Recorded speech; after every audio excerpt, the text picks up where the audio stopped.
आतापर्यंत आपण math scorer या चॅनलवर स्टेट बोर्ड मॅथमॅटिक्सच्या 10th स्टँडर्डच्या मॅथ्स 1 आणि मॅथ्स 2 च्या सर्व टॉपिक्सचे व्हिडिओज पब्लिश केलेले आहेत. आता तुमची फायनल एक्झाम जवळ आलेली आहे आणि त्या दृष्टिकोनातून प्रश्नपत्रिकेचं स्वरूप लक्षात घेऊन आपण काही creative and open ended questions चे व्हिडिओज पब्लिश करत आहोत. त्यामध्ये कोऑर्डिनेट जॉमेट्री हा चॅप्टर आज आपण पाहणार आहोत. कोऑर्डिनेट जॉमेट्री मधला फर्स्ट क्वेश्चन बघा. Give one pair of value of x and Y such that xy is equidistant from the points -1 8 and 3 4. आपल्याला एक कंडिशन दिली आहे बघा. आपल्याला असा पॉइंट फाइंड आउट करायचे xy त्याचे कोऑर्डिनेट्स आहेत which is equidistant from these two points. Equidistant म्हणजे समान अंतरावर असलेले. आपण सॉल्व करण्यासाठी या पॉइंट्सना नावं घेतोय बघा. लेट पी हा जो पॉइंट आहे एक्स वाय त्याला आपण पी नाव घेऊया. Let P X Y be any point which is equidistant from A. हा जो फर्स्ट पॉइंट आहे त्याचं नाव ए घेतलं. ए -1 8 अँड सेकंड पॉइंट आहे बी 3 4. आता हा जो फर्स्ट पॉइंट ए आहे त्याचं पी पासूनचं डिस्टन्स म्हणजेच काय AP. AP is equal to BP. B चं P पासूनचं डिस्टन्स. कारण these two points are equidistant from P. दोन्ही समान अंतरावर आहेत म्हणजेच AP is equal to BP. आता हा जो AP आहे ते अंतर काढण्यासाठी आपल्याकडे डिस्टन्स फॉर्म्युला आहे. कसा आहे बघा डिस्टन्स फॉर्म्युला.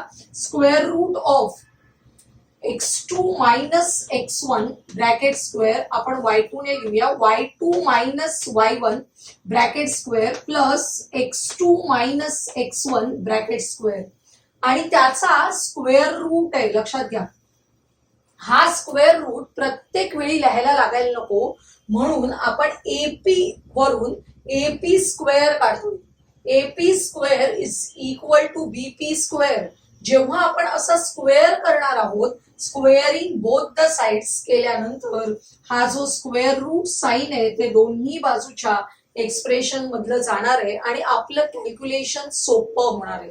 लक्षात येते. आता आपण हा फॉर्म्युला वापरणार आहोत फॉर AP स्क्वेअर.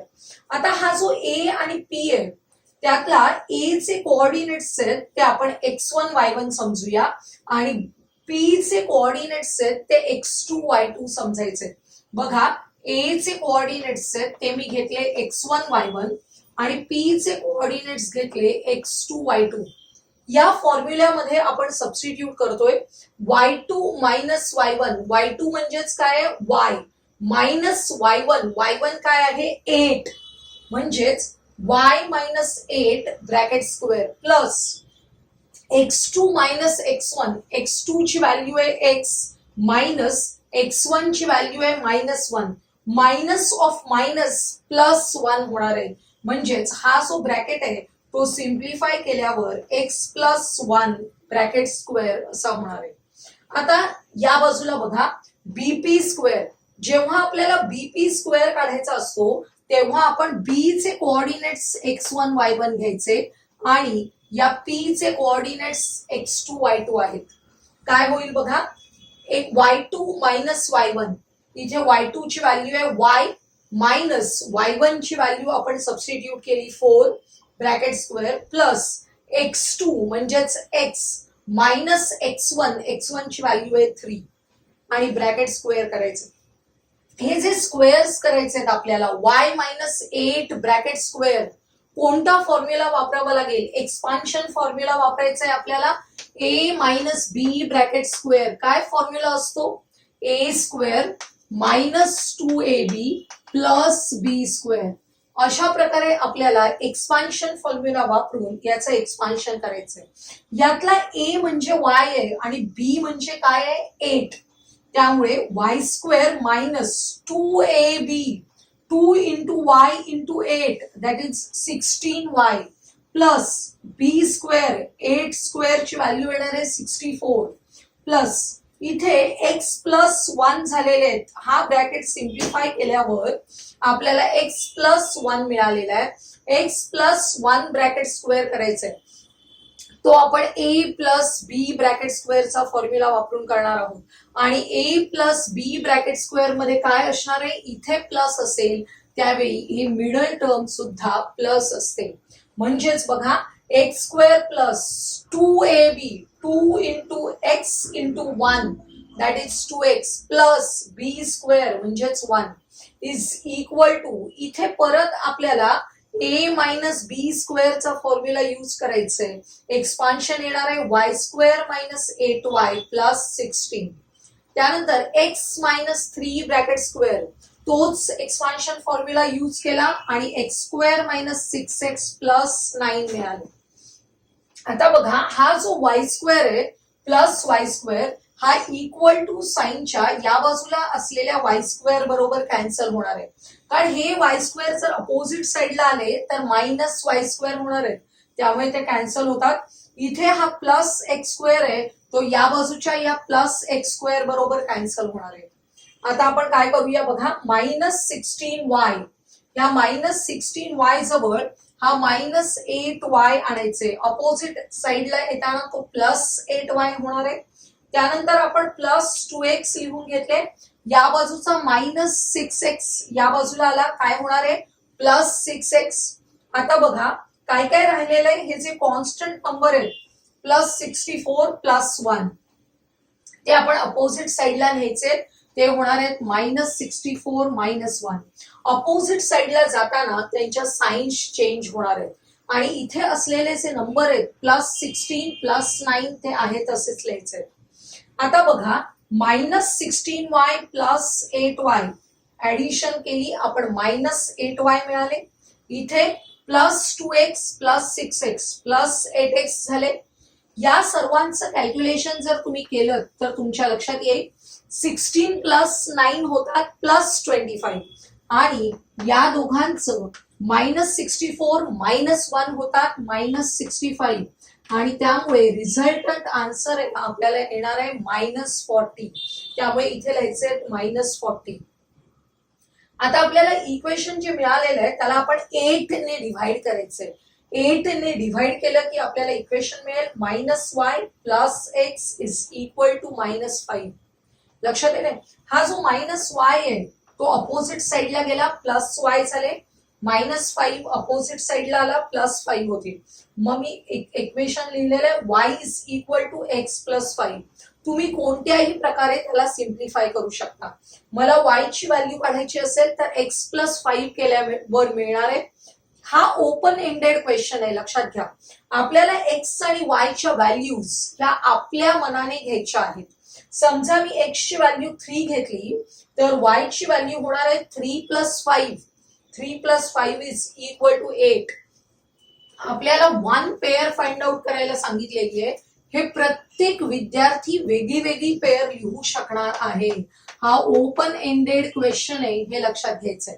बघा मी x3 घेतलाय त्यावेळी या इक्वेशन प्रमाणे y ची व्हॅल्यू 8 होणार आहे. जर मी x ची व्हॅल्यू 2 घेतली तर y ची व्हॅल्यू होईल 2 + 5 7. वेगवेगळ्या व्हॅल्यूज आपल्याला मिळणार आहेत x आणि y च्या. त्यामुळे हा ओपन एंडेड क्वेश्चन होतो. आन्सर लिहायचंय p. जेव्हा x 3 असेल y 8 असेल तेव्हा 3 8 is any point which is equidistant from given 2 points. दिलेले दोन्ही पॉइंट्स लिहून घ्यायचे. Second question, A, B, C, D are the vertices of quadrilateral ABCD. Then आपल्याला 3 स्टेप्स दिलेले आहेत. First, using midpoint formula find the coordinates of the midpoints of join of A and C. A and C ला join केल्यावर आपल्याला काय मिळतो, segment AC. त्याचा midpoint काढायचा आहे आपल्याला फर्स्ट स्टेप मध्ये. सेकंड स्टेप मध्ये सिमिलर आपल्याला BD चा मिडपॉइंट काढायचा आहे. आणि from 1 and 2 determine the type of quadrilateral ABCD. आपण 1 आणि 2 वर जे मिडपॉइंट्स मिळणार आहेत त्याचं निरीक्षण करून टाइप ऑफ क्वाड्रिलॅटरल लिहायचंय, गिव्ह रिझन असं सांगितलेलं आहे. आता बघा आपण सुरुवातीला फर्स्ट स्टेप मध्ये A आणि C चा मिडपॉइंट काढूया सेगमेंट AC चा. Let the midpoint of segment AC be X and Y. आपल्याला मिड पॉइंट फॉर्म्युला माहिती आहे. काय मिड पॉइंट फॉर्म्युला बघा, X is equal to x1 plus x2 divided by 2, y is equal to y1 plus y2 divided by 2. हा mid point formula आपल्याला use करायचा आहे. याच्यामध्ये ए अँड सी हे पॉइंट्स लक्षात घ्यायचे. हा ए पॉइंट आहे, हा सी पॉइंट आहे. बघा, या दोन पॉइंट्सचा मिड पॉइंट आपल्याला काढायचे. ए अँड सी ला जॉईन करणाऱ्या सेगमेंट एसी चा मिड पॉइंट म्हणजेच एक्स इज इक्वल टू काय करावं लागेल, x1 प्लस x2 म्हणजेच -2 प्लस 4 डिवायडेड बाय 2. आणि y कोऑर्डिनेट काढायला y1 plus y2 divided by 2. Simplify करूया. -2 प्लस 4 प्लस 2 येणार आहेत divided by 2 which is equal to 1. इथे -1 प्लस 3 प्लस 2 डिवायडेड बाय 2 केले प्लस 1 येणार आहे. म्हणजेच हा जो पॉइंट पी आहे, पी एक्स वाय, हा पॉइंट तुम्हाला काय मिळाला बघा, एक्स कोऑर्डिनेट 1 आहे आणि वाय कोऑर्डिनेट सुद्धा 1 आहे. लक्षात आले. पी हा पॉइंट मिळालेला आहे which is the midpoint of segment AC. त्याचे कोऑर्डिनेट्स आहेत 1 1. आता आपण मिड पॉइंट ऑफ सेगमेंट बीडी काढूया. बीडी चा मिड पॉइंट काढायचे. पॉइंट बी आहे इथे आणि हा डी हा पॉइंट आहे. लक्षात येते. आता त्याचा जो मिड पॉइंट आहे तो मी एक्स बार वाय बार घेतलाय. X bar is equal to याचे एक्स कोऑर्डिनेट बघा +1 आणि इथे +1 डिवायडेड बाय 2. 1 + 1 डिवायडेड बाय 2 म्हणजेच 2/2 विच इज इक्वल टू 1. आता वाय बार काढायचा असेल तेव्हा वाय कोऑर्डिनेट्स बघायचे 0 आणि इथे आहे 2. 0 + 2 डिवायडेड बाय 2 म्हणजेच 2/2 विच इज इक्वल टू 1. बघा, एक्स बार वाय बार ची व्हॅल्यू मिळाली म्हणजेच आपल्याला क्यू हा पॉइंट मिळालेला आहे. क्यू हा पॉइंट आहे 1 1. आता दोन्ही मिड पॉइंट्सचं निरीक्षण केलं तर तुमच्या लक्षात येईल बोथ आर सेम 1 1 1 1. बघा, P11 is the midpoint of segment AC and Q11 is the midpoint of segment BD. आपण जर क्वाड्रिलॅटरल ABCD काढला तर तुमच्या लक्षात येईल बघा, हा जो क्वाड्रिलॅटरल ABCD मी काढतेय ABCD, या AC चा मिड पॉइंट काढलेला आहे तो 1 1 आलेला आहे. AC चा मिड पॉइंट आहे 1 1 आणि तोच मिड पॉइंट या BD चा सुद्धा आहे. याचा अर्थ हा जो पॉइंट ऑफ इंटरसेक्शन आहे तो दोघांचा 1 1 असा आहे. आणि तो पॉइंट ऑफ इंटरसेक्शन म्हणजेच या AC चा मिड पॉइंट आहे आणि या BD चा सुद्धा मिड पॉइंट आहे. याचाच अर्थ काय होतो की diagonals of quadrilateral ABCD bisect each other. लक्षात येते. हा जो कॉमन पॉइंट आहे 1 1, त्या पॉइंट मध्ये त्याचे डायगोनल्स इंटरसेक्ट होत आहेत आणि ते बायसेक्ट करतायत एकमेकांना. लक्षात येते. आणि त्यामुळेच when diagonals of quadrilateral bisect each other, given quadrilateral is a parallelogram. कारण ही पॅरेललोग्रामची बेसिक प्रॉपर्टी आहे. त्यामुळे आपल्याला कसं लिहिता येईल बघा, P and Q are coinciding points. That means segment AC and segment BD bisect each other at 1 1. 1 1 मध्ये bisect होत आहेत. आपण बायसेक्ट का म्हणतोय, कारण ऑलरेडी आपण त्यांचा तो मिड पॉइंट काढलेला आहे which divides the line segment into equal parts. लक्षात येते. म्हणजेच बघा, diagonals of quadrilateral ABCD are bisectors of each other. Therefore, quadrilateral ABCD is a parallelogram. अशा प्रकारचे प्रश्न तुम्हाला क्वेश्चन नंबर 5 मध्ये क्रिएटिव्ह क्वेश्चन्स म्हणून येणार आहेत. नेक्स्ट क्वेश्चन, तुम्हाला एक फिगर दिलेली आहे बघा, कोऑर्डिनेट ऍक्सिस दिलेले आहेत X and Y. Point of intersection O म्हणजेच ओरिजिन दिलेला आहे. In figure point B lies on the Y axis. B हा वाय ऍक्सिस वरचा पॉइंट दिलाय whose coordinates are 0 to B and A lies on the x-axis. C is the midpoint. C is the midpoint of segment BA. BA चा midpoint दिलेला आहे C. find the coordinates of C and hence by using distance formula show C is equidistant from the points B, O and A. हा जो C आहे which is mid point of segment BA त्याचे coordinates आपण XY घेऊया आणि हा point BO and A पासून equidistant आहे हे आपल्याला दाखवायचंय. म्हणजेच ऑलरेडी तो C आणि B पासून इक्विडिस्टंट आहेच बरोबर, कारण it is the mid point आणि आपल्याला या O पासून पण इक्विडिस्टंट आहे हे दाखवायचंय. म्हणजे distance CO is equal to CB is equal to CA हे आपल्याला प्रूव्ह करायचंय. आपण बघूया. Let CXY be the midpoint of the segment AB by using midpoint formula. Midpoint formula काय बघा, x is equal to x1 plus x2 divided by 2 आणि y ची value काढायची आहे y is equal to y1 plus y2 divided by 2. आपल्याला A and B असे दोन points दिलेत, त्यांचे कोऑर्डिनेट्स आहेत हे आणि त्यावरून आपल्याला XY काढायचंय. त्यामुळे x काढताना काय करायचं बघा, x काढताना A चा x कोऑर्डिनेट प्लस B चा x coordinate 2a plus 0 divided by 2 केले. 2a upon 2 which is equal to A. हा 2 कॅन्सल होईल, A राहणार आहे. म्हणजे x ची व्हॅल्यू मिळाली आहे आपल्याला प्लस A. इथे y काढायचंय. y कोऑर्डिनेट काढताना काय करायचंय बघा, A चा y कोऑर्डिनेट 0, B चा y कोऑर्डिनेट 2b, या दोघांची ऍडिशन डिवाइडेड बाय 2 करायचे. बघा 0 प्लस 2b झाले डिवाइडेड बाय 2, 2 कॅन्सल झाले, y ची व्हॅल्यू येणार आहे b. म्हणजेच आपल्याला मिड पॉइंट मिळालेला आहे CXY ज्याचे कोऑर्डिनेट्स मिळाले A अँड B. आपण लिहूया इथे C हा जो पॉइंट आहे त्याचे कोऑर्डिनेट्स मिळालेले आहेत A अँड B. आता आपल्याला डिस्टन्स OC काढायचंय. O is the origin. Distance of any point from the origin आपण डायरेक्ट काढू शकतो by using formula square root of x square plus y square. कारण त्यातला हा एक पॉइंट ओरिजिन ज्याचे कोऑर्डिनेट्स आहेत 0 0, त्यामुळे आपल्याला डिस्टन्स फॉर्म्युला असा रिड्यूस होतो. आपण डायरेक्टली x ची व्हॅल्यू सबस्टिट्यूट करूया A आणि y ची व्हॅल्यू सबस्टिट्यूट करायची B. म्हणजेच डिस्टन्स OC मिळणार आहे square root of A square plus B square. Square root of A square plus B square.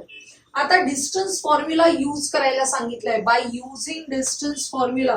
त्यामुळे आपण हे BC डिस्टन्स आहे ते पण डिस्टन्स फॉर्म्युला वापरून काढायचे. डिस्टन्स फॉर्म्युला काय बघा, square root of x2 minus x1 bracket square plus y2 minus y1 bracket square. या फॉर्म्युल्यामध्ये हा ब्रॅकेट इकडे आणि हा इकडे लिहिला तरी चालतो, आन्सर सेमच येणार आहे. आता बघा आपण B चे आणि C चे कोऑर्डिनेट्स लिहून घेतले, B चे आणि C चे, आणि डिस्टन्स फॉर्म्युला यूज करून डिस्टन्स BC काढलेलं आहे. BC काढताना x2 minus x1 A minus 0 bracket square plus y2 minus y1 B minus 2b bracket square. बघा A मायनस 0 A होणार आहे A स्क्वेअर. इथे B minus 2b minus B bracket square आणि minus B चा square पण plus B स्क्वेअरच येणार आहे. म्हणजेच BC मिळाला square root of A square plus B square. आता त्याच पद्धतीने आपण AC मधलं डिस्टन्स काढणार आहोत. A चे कोऑर्डिनेट्स लिहून घेतले 2a 0 आणि C चे कोऑर्डिनेट्स आहेत A अँड B ते लिहून घेतलेले आहेत. आता डिस्टन्स फॉर्म्युला वापरून आपण AC काढतोय. AC काढताना x2 मायनस x1, x2 आहे A minus 2a bracket square plus y2 minus y1, y2 आहे B मायनस y1 म्हणजे 0 ब्रॅकेट स्क्वेअर. बघा minus A square plus B square, minus A square plus A स्क्वेअरच येतो plus B square आणि square root sine आहे तशीच. म्हणजे तुमच्या लक्षात येईल फ्रॉम 1 आपल्याला OC मिळाला होता square root of A square plus B square. From 2 BC मिळालंय square root of A square plus B square आणि AC सुद्धा square root of A square plus B square आहे. Therefore, from 1, 2 and 3, OC is equal to BC is equal to AC. हे सगळे distance equal आहेत. याचाच अर्थ C is equidistant from B, O and A. C हा या तिन्ही points पासून इक्विडिस्टंट आहे. Next question given A and B दोन पॉइंट्स दिलेत आपल्याला. फर्स्ट क्वेश्चन आहे find the coordinates of mid point of segment AB. आपल्याला सेगमेंट AB चा मिड पॉइंट काढायचा आहे जो अतिशय सोपा आहे. आपण कोणता फॉर्म्युला वापरतोय मिड पॉइंट काढण्यासाठी? x is equal to x1 plus x2 divided by 2, y is equal to y1 plus y2 divided by 2. Same formula आपल्याला यूज करायचा आहे. बघा pxy be the midpoint of segment AB. AB चा midpoint काढतोय आपण. A चे coordinates आहेत ते आपण x1 y1 घेऊया आणि B चे कोऑर्डिनेट्स घेतलेत x2 y2. त्याप्रमाणे x is equal to x1 plus x2 म्हणजेच -3 प्लस -5 डिवायडेड बाय 2 करायचे. -3 -5 -8 झाले divided by 2 which is equal to -4. y coordinate काढायचे y1 प्लस y2 म्हणजेच 8 प्लस 8 डिवायडेड बाय 2 आणि आपल्याला आन्सर येणार आहे 16 divided by 2 which is equal to 8. म्हणजेच मिड पॉइंटचे कोऑर्डिनेट्स मिळाले -4, 8. सेकंड क्वेश्चन वेगळा आहे बघा. State the y coordinate of points A and B. Point A and B चा y कोऑर्डिनेट सांगायचे. पॉइंट A चा y कोऑर्डिनेट किती आहे बघा 8. पॉइंट B चा y कोऑर्डिनेट पण किती आहे 8च. तेच आपण लिहितोय y coordinate of point A is 8 and y coordinate of point B is also 8. y coordinates equal आहेत हे तुम्हाला समजण्यासाठी मी मुद्दाम पॉइंट्स प्लॉट केलेत बघा. तुम्हाला हा ग्राफ काढायची गरज नाहीये, तुम्ही रफ मध्ये काढू शकता. एक्स ऍक्सिस आणि वाय ऍक्सिस आहे. पॉइंट ऑफ इंटरसेक्शन O आहे. हे जे दोन्ही पॉइंट्स आहेत हे सेकंड क्वाड्रंट मध्ये असणार आहेत. हा पॉइंट A आहे -3, 8 आणि B आहे -5, 8. असे दोन्ही पॉइंट्स आपण काढलेले आहेत. त्यांचे y कोऑर्डिनेट्स इक्वल आहेत. जेव्हा y कोऑर्डिनेट्स इक्वल असतात आणि विच इज इक्वल टू 8 आहे तर या लाईनचे equation which is passing through the points A and B is y is equal to 8. आणि ही लाईन कशी आहे बघा. Line is parallel to the X axis. लाईनचं equation y is equal to 8 आहे and this line is parallel to the x axis. लक्षात आलं? तेच विचारलंय. With your observation from 2, determine to which axis segment AB is parallel. हा जो segment AB आहे तो कोणत्या ऍक्सिसला पॅरलल आहे? कोणत्या ऍक्सिसला पॅरलल आहे? It is parallel to the X axis. त्याप्रमाणे आपल्याला लिहायचंय y coordinates of both the points are equal. तुम्हाला इक्वेशन लिहिता येत नसेल, नाही लिहिलं तरी चालणार आहे. Equation of segment AB is y is equal to 8 which is parallel to the X axis. y coordinates equal असतील तर तो सेगमेंट कोणत्या ऍक्सिसला पॅरलल असणार आहे? एक्स ऍक्सिसला पॅरलल असणार आहे. आजच्या या व्हिडिओमध्ये आपण कोऑर्डिनेट जॉमेट्रीवर बेस्ड असलेले creative and open ended questions बघितले. आजचा हा व्हिडिओ तुम्हाला आवडला असेल तर लाईक करा, तुमच्या मित्रमैत्रिणींना शेअर करा आणि पुढील महत्त्वाचे व्हिडिओज पाहण्यासाठी आपल्या चॅनलला सबस्क्राईब करायला विसरू नका.